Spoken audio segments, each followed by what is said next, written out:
name is Elizabeth Cohn. I'm a professor in SIS, the School of International Service. I've been teaching in SIS for 10 years. I've been teaching in general for 20 years. And a year and a half ago, SIS made me the SIS faculty coordinator for teaching and student learning because my passion is really teaching. And so I get to do really fun things, thinking about how our students learn, and do a lot of workshops, including special ones for SIS. No, which is why I think there are not that many SIS faculty here today. Is anyone from SIS? Right. Oh, one from SIS.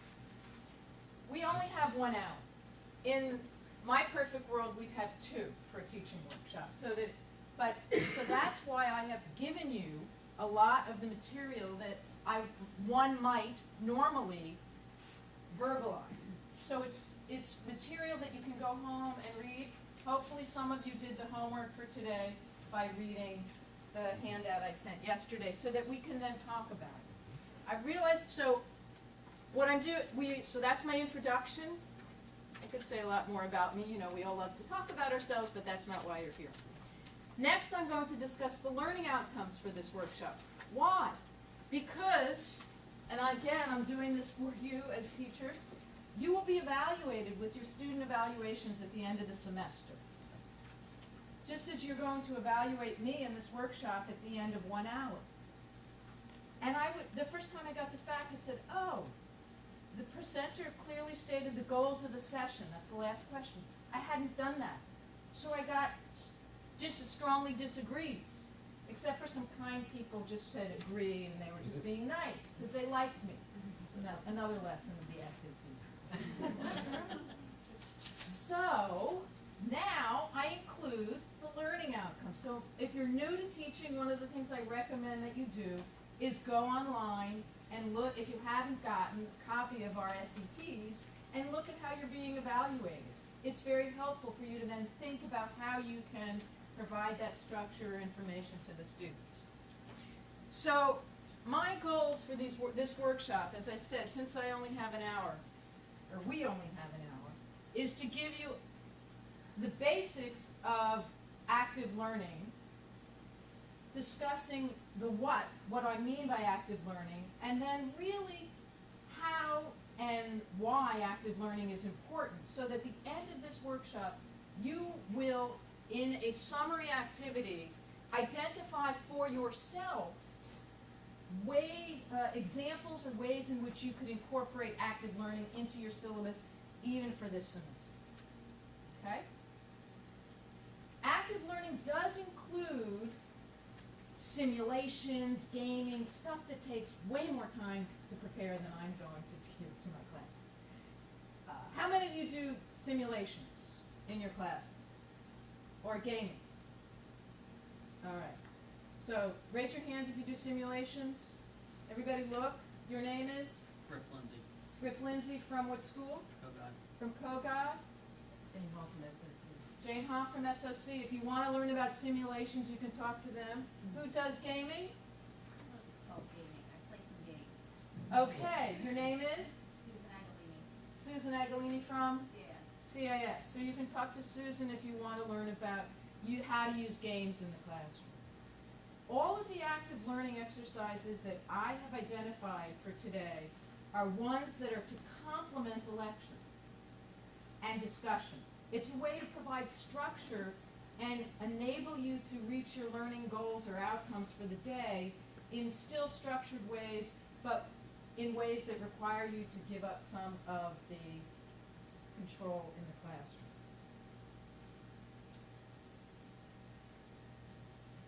Okay? So the reason has anyone not had a chance to look at the handout of what I mean by the 10 exercises? You haven't had a chance. Okay. Okay.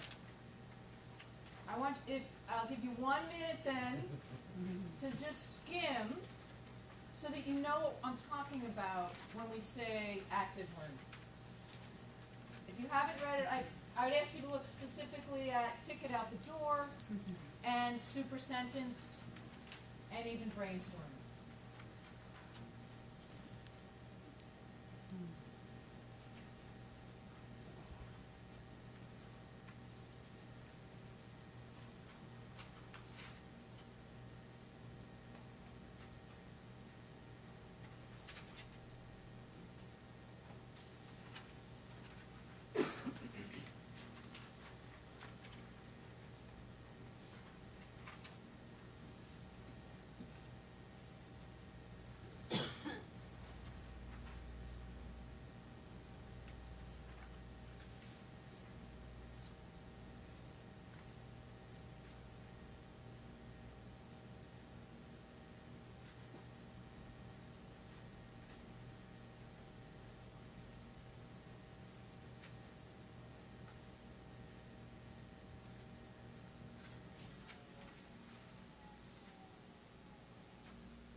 Okay, that's 1 minute.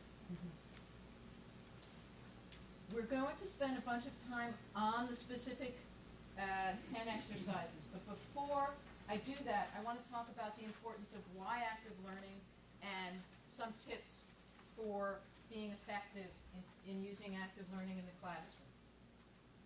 But I realized when I had done this workshop once before that it makes no sense to talk about the why and the how unless you really know what we're talking about. And that's why I had you look at the what first. But I know you're really interested in the what. But the few things I would say, and all of this is on the other the handout that's one-sided. These are my notes, which is just to remember, first, our student body, which is my next project, looking at the way in which who are these millennials and who are these students. I'll just, the average attention span is about 12 minutes, but did anyone read the New Yorker article, Hollywood and Vine, about December 15th, New Yorker, about vines? Does anyone know about vines? Okay, the SOC, yes. What is a vine? It's like a 6-second Gone with the Wind. It is a video that is entertainment. There are people on YouTube making tens of thousands of dollars with their vines. How long is a vine? The newest entertainment? 6 seconds. I sent this information. I sent the article to my 20-something-year-old nephew. He said, "That's right." I sent it to my 60-year-old friend. She said, "Stop the world. I want to get off." This is the world that we're now dealing with. So that's my sort of little, in a nutshell. The other thing is, I think we all know this. When you hear something, you sort of get a sense of it. When you have to explain it to somebody, you really have to know it. And so, if I had more time, one of the things I would do in this workshop is show active learning, model it. I would have had you each pair up, pick one of the 10 exercises that I would have designated to you, discuss it amongst your pair, then find another pair with a different exercise. You'd have to explain it to them. And then and then they would explain their exercise to you. And then go to another pair. You would explain your exercise to them, they would explain their exercise to you. Now, the advantage of that, you would really know 3 exercises really well. The one you learned in your pair, the one that someone else explained to you, and the 2 others that were explained to you. But that would take about 20 minutes. That's the disadvantage of active learning, which is you get to know some things really well, but you're not, quote, covering as much information. Which is why you also have to, one of the most important things about active learning is to remember that our students forget most of a lecture by the end of the week.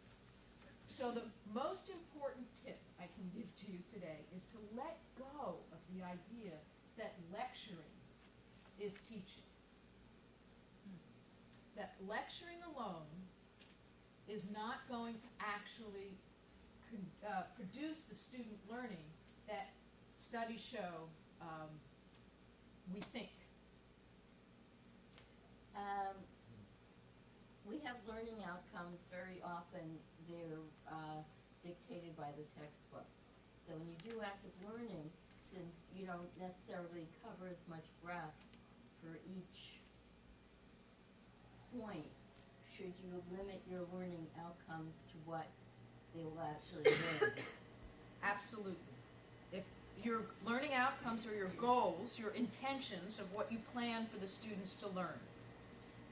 And so, therefore, whatever you can, and then it is some obligation on your part to then teach them that. If you have more than you can actually teach, you don't put it down. Then you can't put it down. But here's the kicker, which is there are different ways to, quote, cover information. And that's where the different exercises can come in. So, you can ask students to write things in advance, right? So that they can write out things. I mean, I had students once do a glossary. They, the textbook didn't have a glossary. I had them write the glossary. So you can have that online. You give them various terms. You don't have to cover it in class. They're covering the terms on Blackboard or on a blog that you've created, right? So think creatively about ways to get the students to do the work in advance outside of the classroom, okay? Active learning is very important for assessment. And this is important, especially if you have a lot of discussion. Some people consider discussion active learning. And I suppose you could make that argument. I would like a little more structure to it. But what happens when there's a discussion, you pair them up into groups, and you have them discuss a topic. You don't know everything that's been said. Something brilliant could have been said. Something wrong could have been said. So it's important to have some sort of summary exercise so that you can bring in and weed out information that you don't want them to learn or that you want to emphasize so that they can learn. Okay? I'm going to skip. So the other thing I would say is, by way of introduction, is just that active learning is very important for acknowledging different learning styles and for different types of students.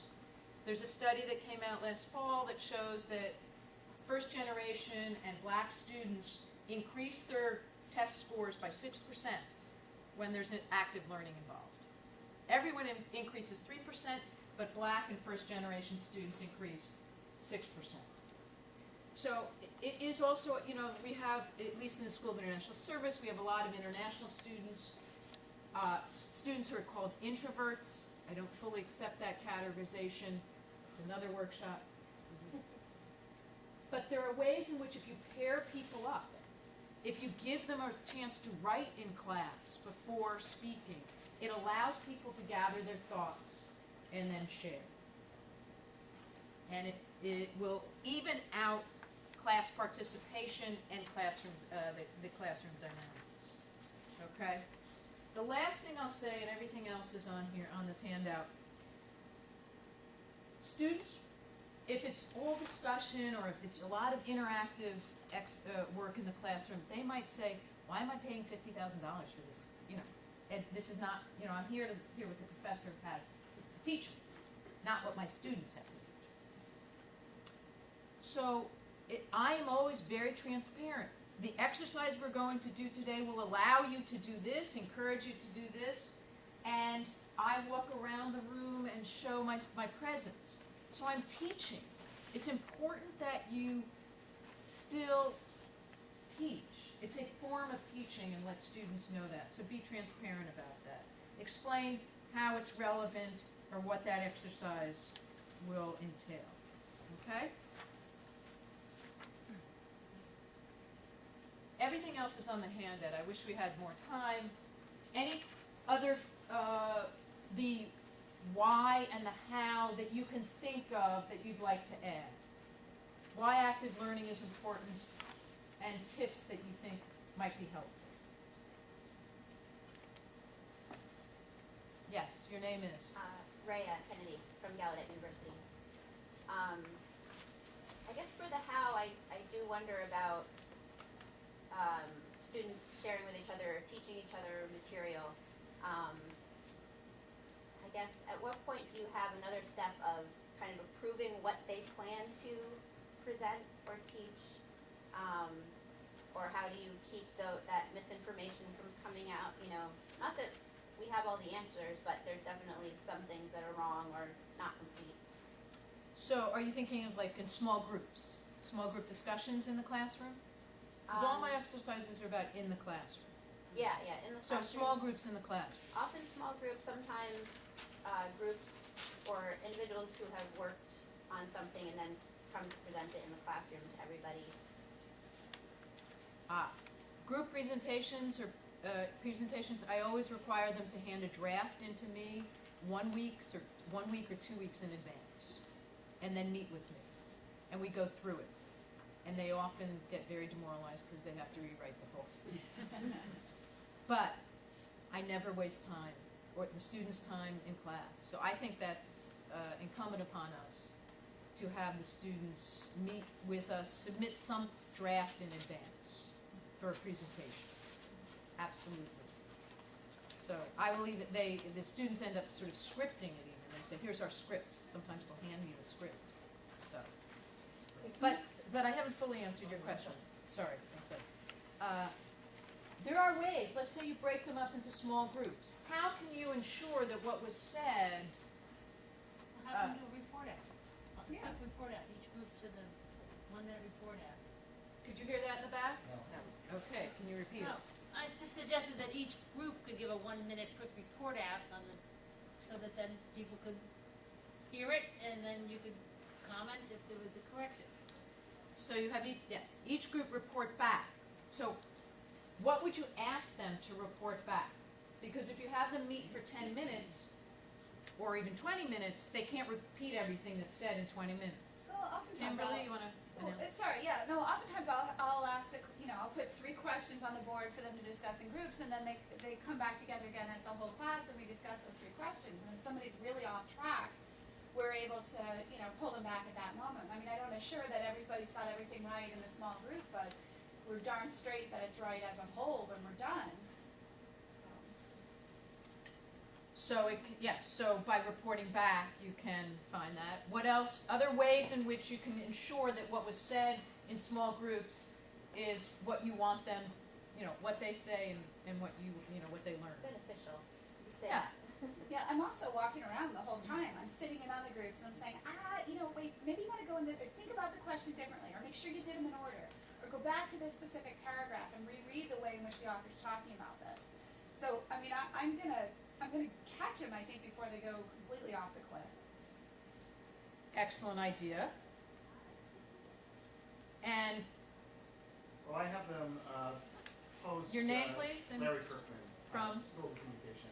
I have them post their answers to a set of questions online, so they can, in 6 groups, compare their collective response to everyone else's. And then I'm able to create a synthesis of the 6. And you have them do that online during class. They do it at the end of the class, they post it. So they don't have to report out live in class, but they report out live to our discussion forum, and then they can look at how their set of answers compares to the other 5 groups. Another great suggestion. I teach a large freshman class twice a week, and I'm going to be in the new theater that we have in SOC, and I'm a little concerned about it because it is a theater. And I already had this in Wexler, but now it's really a problem. It's a theater, their seats are clamped down. I do, try to break them up, but have you had to deal with that? And is there a percentage in such a short class of how It much is hard. time you do? It is hard. And do your best, is what I can say. It's 50, but they're in a 150-seat theater. So Well, then I you do have room to put them in I groups mean, in I that can place space. them They around can't, the room, yeah, but- they Well, can't what you rearrange can, the desk. what I would have them do is, I would have them meet so that you 2 and you 2 would be a group. So you turn around. Yeah. So that they would do it that way, so it'd have a group of 4. You can also have them, when they walk in, if you want them to mix up, to not talk with the same people, you can have, quadrants, and have them sit in, you give them numbers, and let them know at the beginning of the semester that this is quadrant 1, 2, 3, 4, 5, 6, and today they're gonna sit in quadrant 1, or they're gonna, so you mix it up. so you can mix it up, because it is important to have different.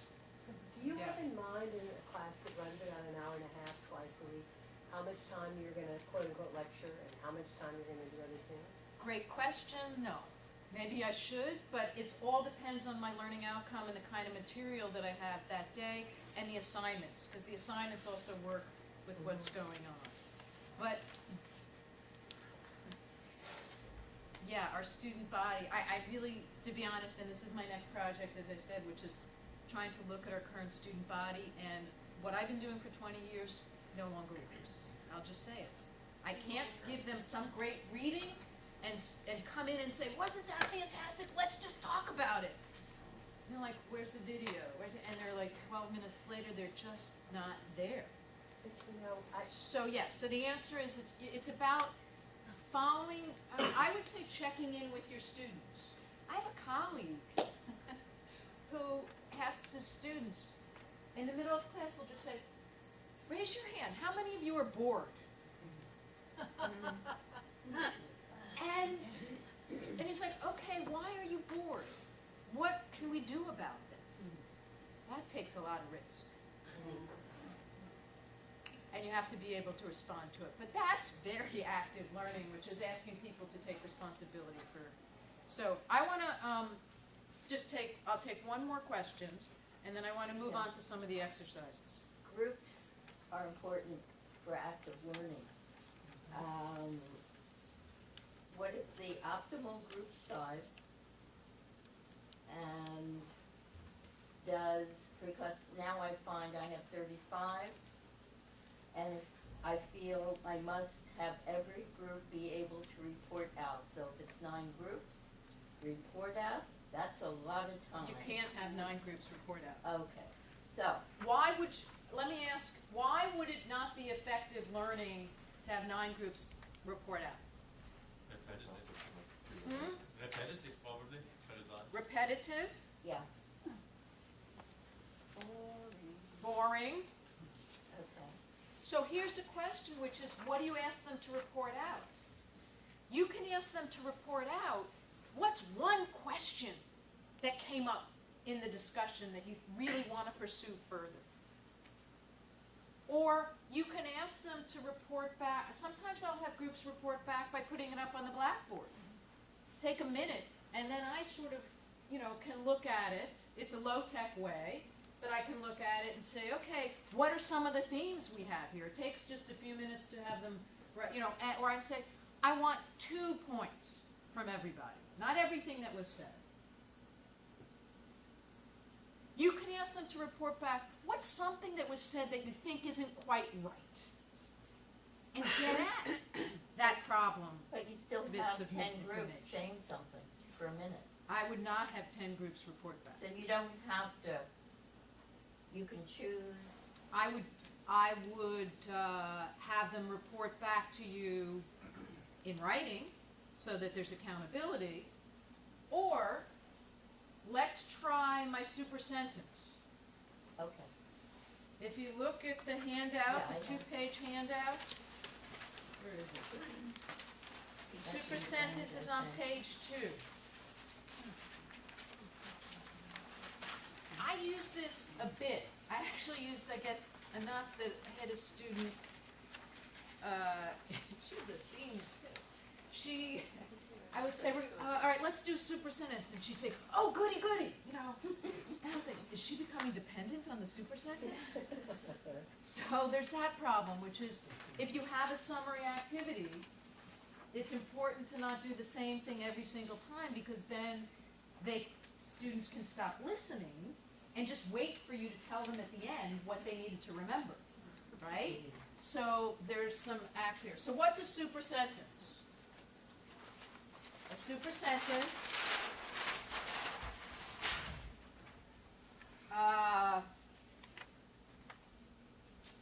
let's do one right now that's really brief, I hope. A super sentence, well, someone just explain to us what a super sentence is. It's a sentence with phrases and clauses that sums up the whole class. Is that correct? And what else? Collaboratively proposed. Correct. What else? The big takeaways. Correct. What else? You can look at your handout. From the class session specifically. Correct. And When the student starts it and then the rest out and tracks them. what's really important is Consensus. consensus. Oh, There has to be consensus on what the takeaway is. Now, how many of you knew that answer but didn't raise your hand? See, this feels different when you're the student and not the teacher. All right, so let's do a super sentence on how we can guarantee or ensure a little bit more than we, how can we know that what was said in small groups is accurate? Or what we want the students to learn? We just discussed it. Let's do is this a low, all right? So we can ensure, I'll just say knowledge that is accurate from small groups.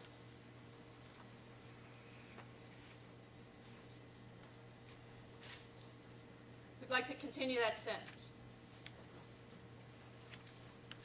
By providing feedback mechanisms.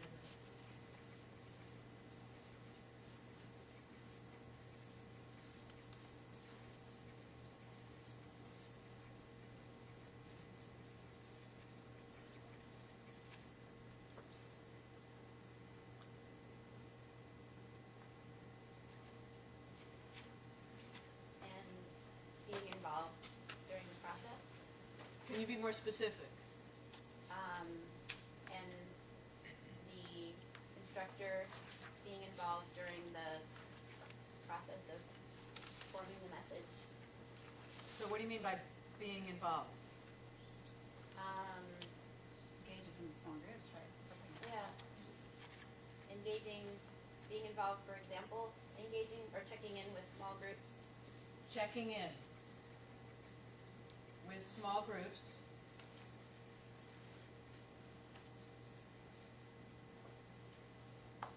And asking students to communicate.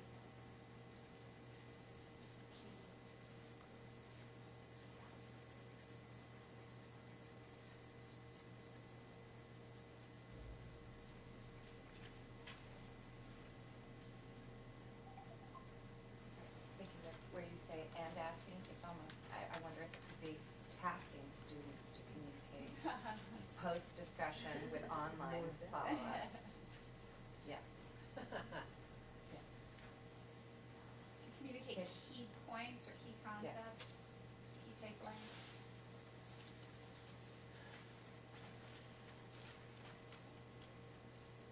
After. Yes.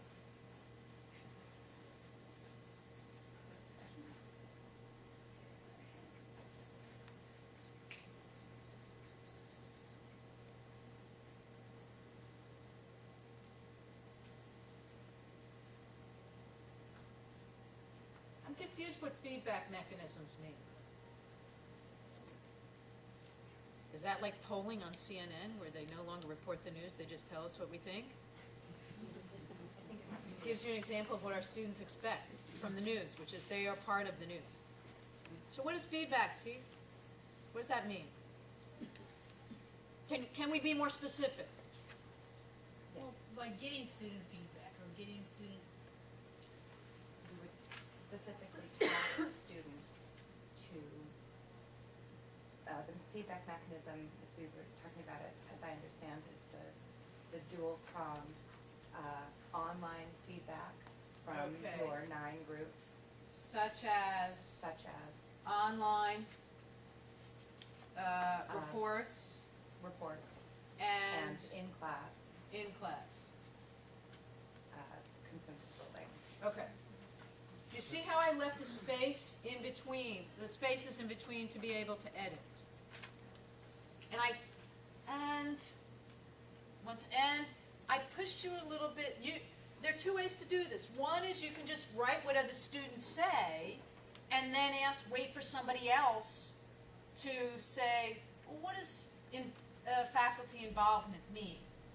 Or you can push them to clarify when it's being said. Now, our students have very sensitive feelings. If you ask them to clarify, they can be hurt, right? So there's, but the idea here is, and is there anything that you don't think is quite right here? Going not to quite right, but the feedback, as you were saying, is very open. It could be in the form of questions, it can be in form of clarification, it could be in form of answers, so when you ask that question, it basically is, so how do we provide that feedback? Right. That'll actually promote active listening more than just giving the answer. Right. So because feedback mechanisms is so vague that, so it's the point which is, what am I trying to teach here is active learning. I want you to think specifically. So I'm going to push you, it's true, it's feedback mechanisms. But we need to be more specific. Are there any other ideas that we came up with that are important to include? Because this is what you're going to remember. And think about, how does this feel to you? So are there any other, I asked a question, so you wait a moment for people to respond. Any other specifics that we came up with? I want us to close the loop, not for the students just to provide the feedback, but for us to clarify as a group what those takeaways will be. And the professor, the instructor confirms or disconfirms, Facilitates a confirmation. and confirms points. So it's not just anything goes. There's still, you have a role here. You see how this can work? I'm thinking that we forgot some You things. talked about writing, right? Have them write some of this or fill out a form that you then evaluate after class, but that was one option. Right. Online reports in class and in written form. So it can be in writing to submit to prof, to submit at end of class. And one of those I use is ticket out the door. Okay, so I'm going to discuss ticket out the door in a second. All right, what did you think about doing this?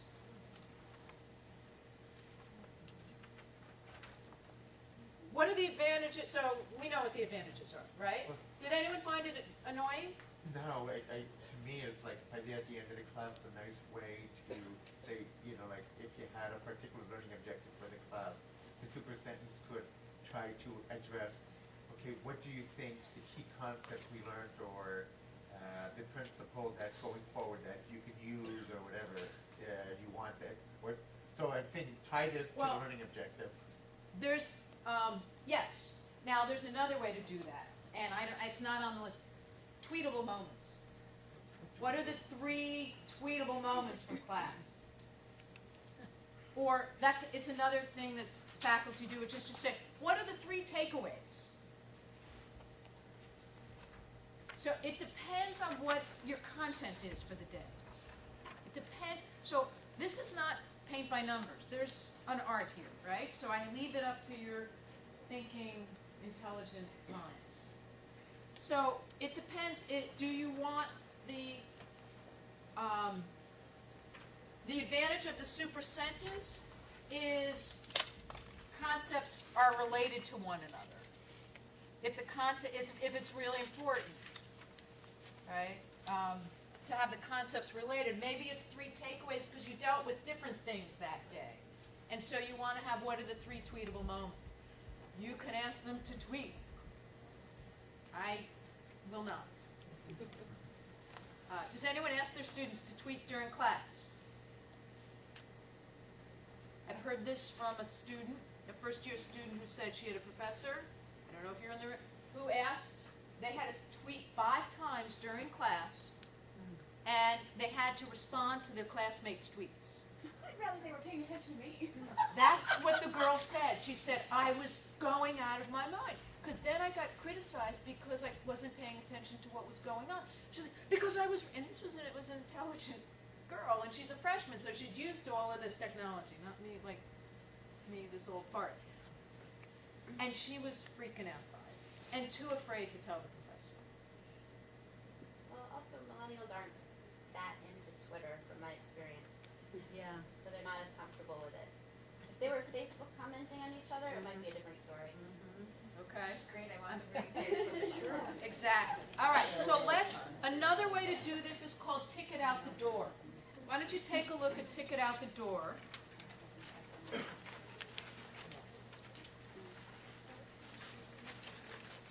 This, I think, is a wonderful summary exercise. I just committed the cardinal sin. You do not ask a question, ask students to read something and then keep talking. You've just given them a mixed message. Or encourage them to multitask, and I don't think that helps them.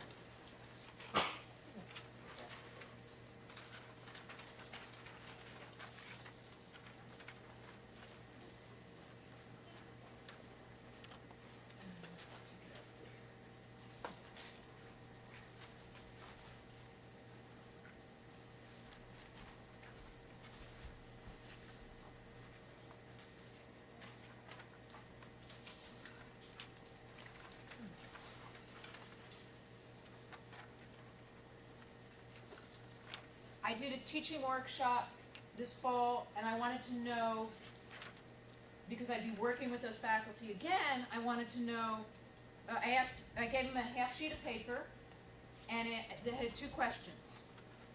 What one technique or idea about from today's teaching workshop, what one idea or technique about teaching might you incorporate in your teaching, and what one unanswered question would you like answered? Because I was going to be working with them in the future, I wanted to know what was useful today and what they wanted in the future. Okay? I'm not going to do a ticket out the door today because ticket out the door is about communicating between the student and the professor, right? So I used one for my first year students. Based on the participation rubric for this course, what participation grade would you give yourself for today's class? And I have them put their name on it because I give them back to them with the grade I would have given them. Because I want them to be self-reflexive. I want them to be thinking about their learning, and I'll ask, what one insight did you have from today's class? And I've gotten, I never knew this, and this makes me want to da-da-da, or, my father had said, so, and so it goes all over the place. And then what still puzzles you about the material we covered in class today? And then I will collect these at the end of class, read them. It's a very humbling experience, where I had given this fabulous lecture on liberalism, classical liberalism, and the foundational thought of America. They had not gotten it. That's still what puzzled them to the day. So I knew exactly where to start next class. Or you can send them an email. I understand that this is still puzzling to some students.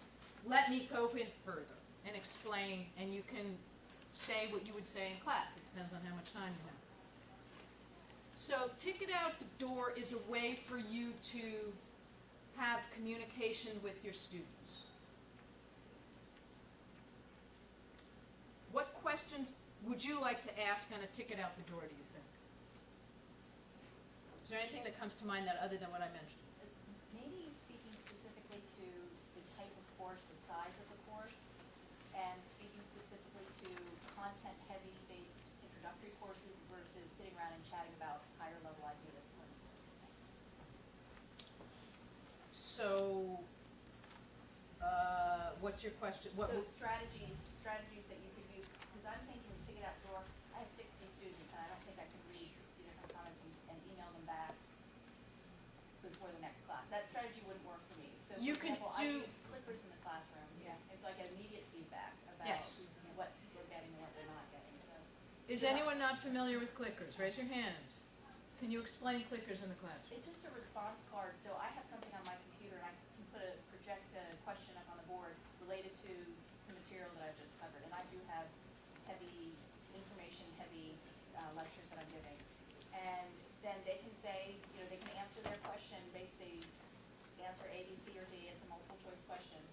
And I immediately get the feedback of what percentage of the class is understanding the material.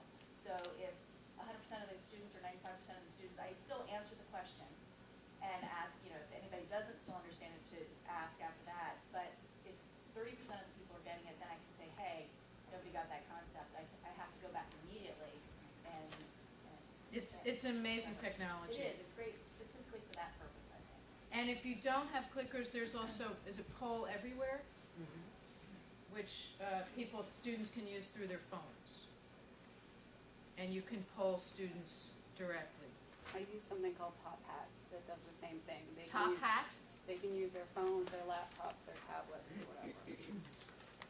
And Okay. it's good for large courses. So some of this stuff scales and some of it doesn't. I often teach 100 or 150 kids in a content-heavy course. So the way I use that, it's not a ticket out the door, it's a ticket in the door. I quiz at the start of every class on the content of last class material, and if 85% of them are getting it, then we can go on, and I still explain, like you said, I explain the answer. But that's a way of checking in with them on a content-heavy course as to whether or not they got the concept or not. And then I can move on or not, as the case may be. Okay, so here's some concern about, how many of you teach large classes? So, just 6 or so. It is a challenge. And the technology is definitely our friend. So, clickers, Top Hat, Poll Everywhere, anyone else? I have a quick question. I was using clickers last semester. I had about 60 students. I noticed that I always have maybe 80% of the students participating in those clickers. And then there's always that percentage that's not participating. And I don't want to enforce on it. And then I was just curious if there are any tips on how to get them involved. Yeah, I get out at the beginning of the semester and then I get them back at the end. And I tell them, now, hopefully none of my students are in here, that I can see who's clicking in. I do not register, I put their names on each of their clickers at the beginning of the semester. And you have to actually log it in so you know who's responding. I did tell them that. So they want to bring it, and they sometimes would come up to me at the end of the class and say, I didn't have my clicker today, so that they would know that I knew that they were there that day. But I think I don't give an attendance grade, but I think just the fact that I know that they're there based on who's responding. With Top Hat, you do. You can get a list of everyone's responses. You can, and this semester I'm going to say, it doesn't count, the quiz doesn't count, but I will check, and if you're getting everything wrong, because it's a way for them to know as well. 90% of the class is getting everything right, and they're getting it wrong every single day. Maybe it's time to step up a little bit what they're doing and see me, because I might say, look, and I use it for their participation grade. So even in my very big classes, 5% isn't what I call active attendance. So they can't just be there; they have to be there. They have to be participating. It's hard to do discussion, but I was going to say count it towards their participation that's what I rate. do. Yeah, I just took attendance. I didn't link that to the whether they voted or not.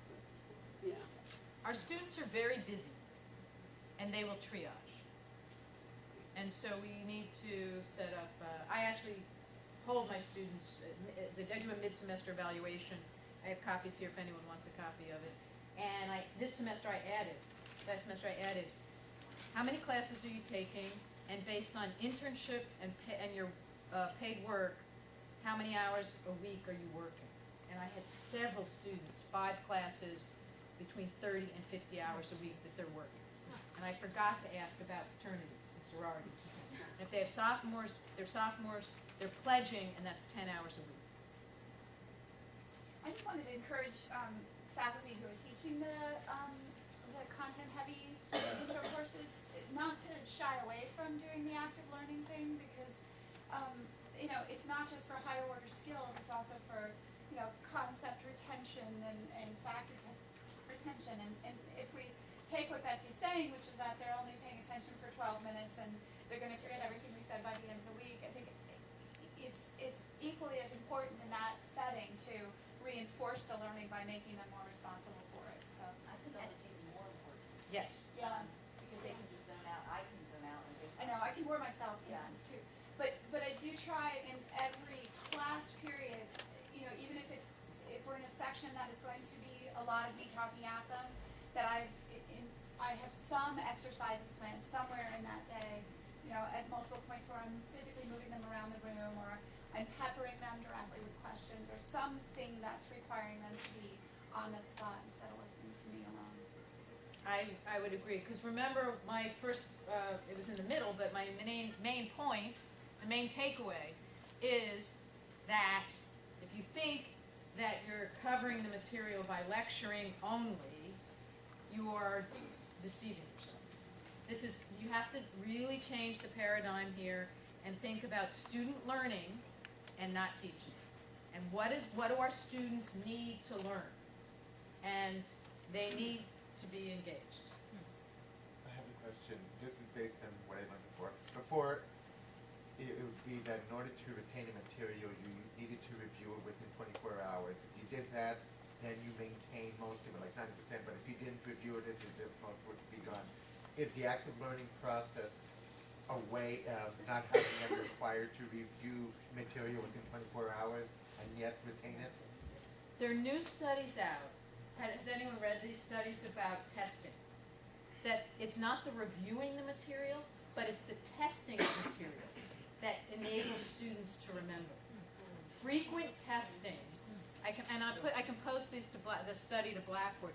Frequent testing leads in, and they use these large psychology classes, and they had one that, the intro psych class, and one in which the students weren't tested, they just reviewed material, and one in which they were frequently tested. And the group that was frequently tested had much higher test scores at the end. So if you're frequently testing them, and it can be these little things and say, just as you do, your name again is? Catherine Stipley. Kathleen? Catherine Stipley. Catherine. That frequent testing, you're doing it for their benefit, right? And I approach teaching that way as opposed to being punitive. It's like, I'm not here to test you. It's about, I want you to learn the material. So those tests can be ungraded.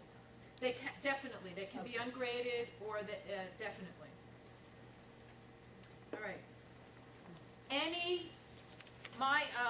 I've covered, so to speak, most of the material that I would like to make sure that I got to today. So, other questions from you? Other comments? Let's start with, I can take a few questions at once, or comments. And your name? Sibel Kusimba from Anthropology. You mentioned that fear of one's peers, the fear of being judged. I find this a lot. I find it difficult to make constructive criticism of, when students articulate the ideas. It's very hard to, I've been teaching for a long time, and I never seem to create the kind of classroom where students feel comfortable making mistakes. And I'll talk about all the many times I've been wrong and all the injuries I've experienced as an academic, and I've tried to make a classroom that is non-judgmental, and I just find, I think we forget that developmentally they're at a very different stage, that even culturally young people today are just different, and they just don't want to be judged. They are under maybe more pressure than I was. I have no idea, but it's so hard to do this stuff. The answer is yes. And the answer is yes. I had a student who posted this brilliant comment to Blackboard at the beginning of the semester, never posted again. I said, that was brilliant. And I don't post on Blackboard, I just leave that as a place for them. And she said, well, I didn't do it again because no one replied and my feelings were hurt. It's like, oh my God, okay, I had no idea. So the answer is yes, our students are constantly being told how great they are, right? This is the millennial generation where everybody gets a trophy. So what I would say to you is keep trying different things and modeling for them. And there's a way, the other thing I would say is try to take yourself out of the mix. What happens if you can create a structure where they are prepared? You have to provide the structure so that they can do well. If I give reading questions, I model every single class where I'm going to call on them, I'm going to ask them to give information from the reading, something that they've thought about, okay? Or they're being responsible for it. You can't just go in and say, I'm breaking up into small groups and I want you to know based on these 3 questions, if you haven't modeled that, and they're like, oh, I didn't do the reading, did you do the reading? So,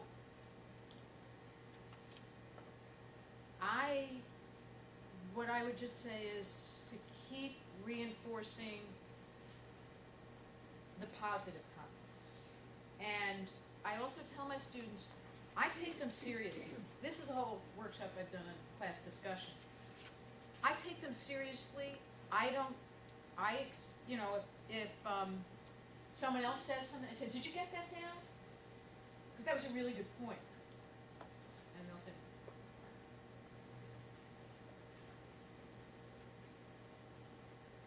then you need to ask her to repeat it.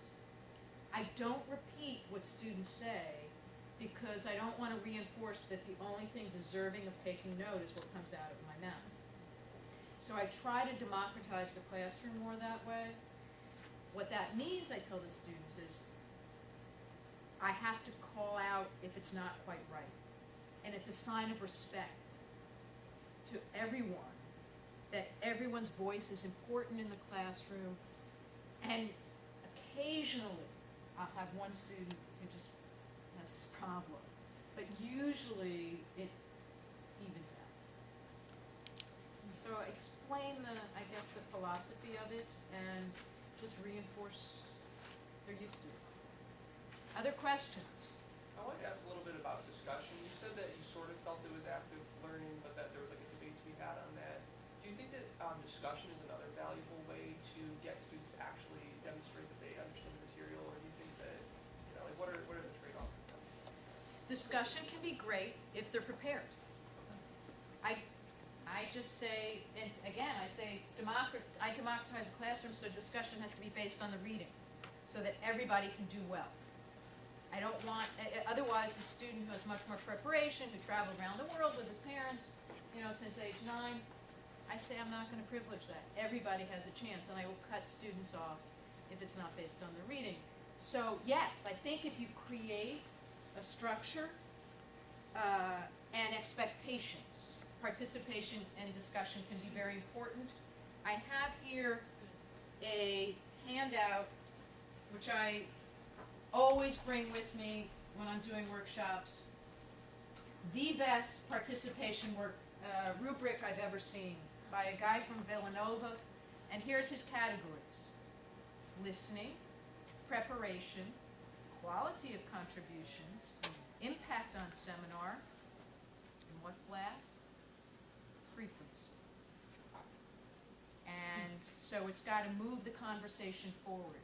I put this on my syllabi, and I discuss it with my students multiple times because they're trained very badly. So, last comment. I guess the question I have in regards to discussion is, how do you get students who may be prepared and very intelligent but are more introverted and won't speak up in the class setting? Think, ink, pair, and share. It's on the handout. It's exactly for that purpose. Someone who is going to be comfortable speaking in front of 60 or 35 students is probably going to be more willing to speak with the person sitting next to them. I also do something called pause to reflect, or quick write. Pause to reflect is something I created myself as a takeoff on responsibility to protect, which was something we discussed in the responsibility to protect is a UN, United Nations concept, and we discussed it in SIS. So it's called R2P, so I made up P2R. Pause to reflect. And it's just a time for people to just write in their notebooks or on their computers, if you allow them, and gather their thoughts. Because most of the time, most of us are not quick thinkers on our feet. And allowing I find that I often do this, where I'll just say, right, I'll ask a question, right. You really have to give them 4 or 5 minutes, and you have to time yourself. Because, and then I might walk around,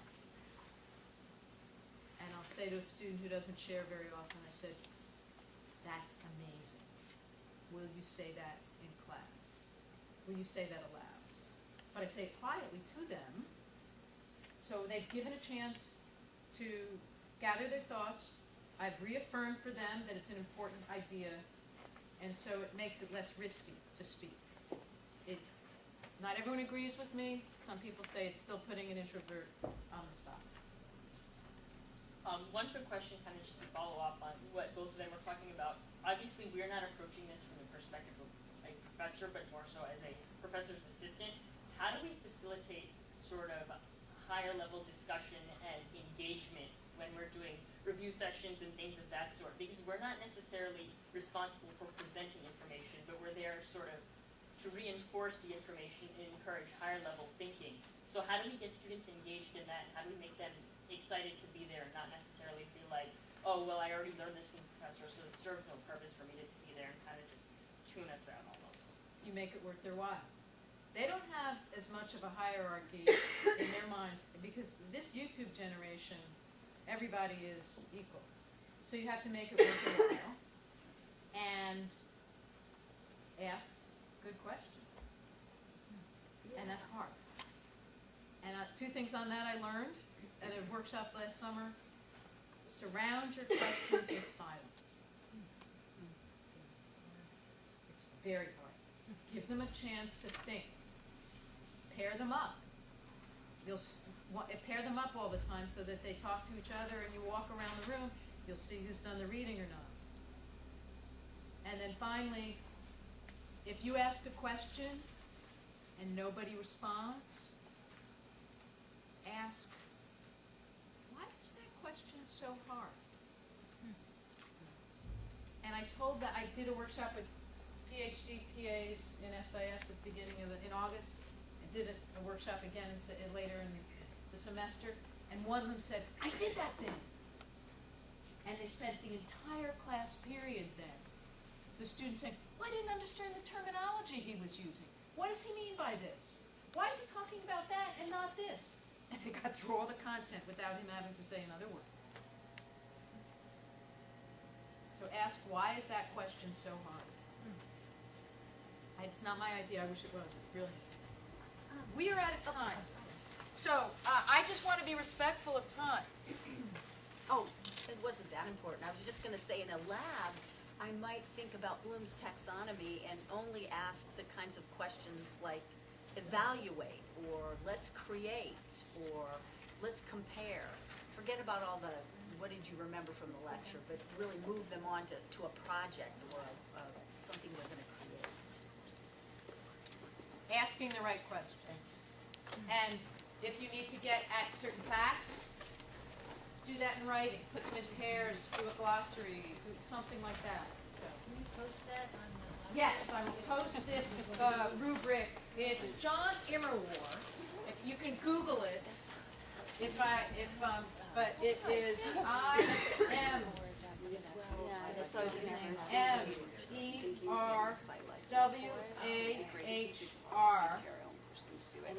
And if you just Google participation rubric Immerwar, IMMERWAHR,